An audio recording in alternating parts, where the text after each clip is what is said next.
కడప జిల్లా రిమ్స్ లో శానిటేషన్ ఉద్యోగులు కరోనా సమయంలో పనిచేసినా నిర్లక్ష్యంగా వ్యవహరిస్తూ ఉద్యోగాల నుంచి తొలగించడం నిలవదన్నారు. కార్మిక సంఘ నేతలు ఉద్యోగాలను తిరిగి నియమించి తగిన న్యాయం చేయాలని డిమాండ్ చేశారు.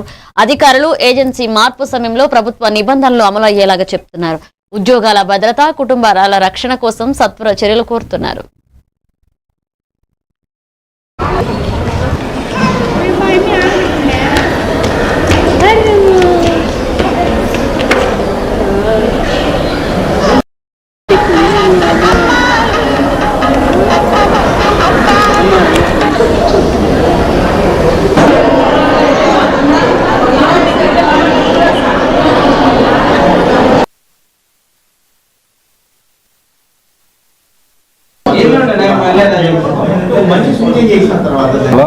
ఉండాలా 8th క్లాస్ అనేది మినిమం క్వాలిఫికేషన్ పెట్టారు.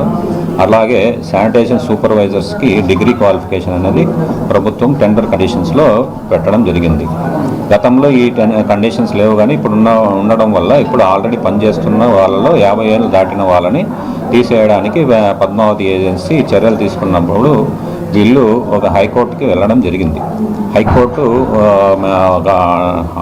వాళ్ళ రిట్ పిటిషన్ని డిస్పోజ్ చేస్తూ వీళ్ళు 2 వీక్స్ లోపల డిఎంఈ గారికి, కాంపిటెంట్ అథారిటీకి వాళ్ళ గ్రీవెన్సెస్ని రిప్రజెంట్ చేసుకుంటే ఆ రిప్రజెంటేషన్స్ని విచారించి డిఎంఈ గారు 4 వీక్స్ లోపల వాళ్ళ రిప్రజెంటేషన్స్ని డిస్పోజ్ చేయమని ఆర్డర్స్ ఇస్తూ రిట్ పిటిషన్ని డిస్పోజ్ చేయడం జరిగింది.